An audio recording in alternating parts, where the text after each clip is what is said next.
सोचिए एक ऐसा दिन जब भारत के कारखाने शांत हों और सड़कों पर किसान हों। भारत में कुछ ऐसा ही होने वाला है, क्योंकि एक बहुत बड़ी देशव्यापी हड़ताल का ऐलान हो चुका है। अनुमान है कि इस हड़ताल में लगभग 30 करोड़ लोग शामिल होंगे। ये एक बहुत बड़ी संख्या है। बैंकिंग, कोयला, स्टील, ट्रांसपोर्ट, ये सब बड़े सेक्टर्स पूरी तरह ठप हो सकते हैं। तो सवाल ये है कि आखिर देश के मजदूर, कर्मचारी और किसान सड़कों पर क्यों उतर रहे हैं? चलिए समझते हैं। इसे 10 बड़ी ट्रेड यूनियंस ने ऑर्गेनाइज किया है और इसका असर 600 से ज्यादा जिलों में दिख सकता है।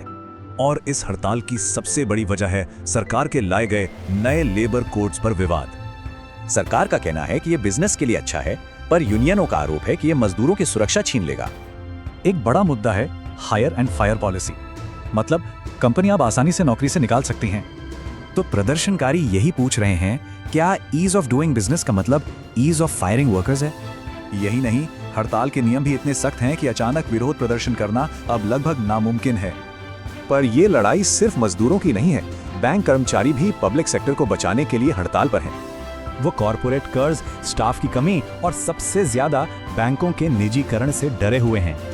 सवाल ये है कि अगर बैंक प्राइवेट हो गए तो जीरो बैलेंस खातों और किसानों के सस्ते कर्जों का क्या होगा? इस हड़ताल में एक बहुत ही अनोखी बात हो रही है। खेत और कारखाने एक साथ आवाज उठा रहे हैं। किसानों की मांग है एमएसपी पर कानूनी गारंटी और खेती की बढ़ती लागत पर कंट्रोल। लेकिन ये सिर्फ एक हड़ताल नहीं है। प्रदर्शनकारी इसे एक खतरनाक इकोनॉमिक साइकिल को तोड़ने की कोशिश बता रहे हैं। देखिए, ये साइकिल शुरू होती है जब मजदूरों के पास खरीदने के लिए पैसा कम होता है।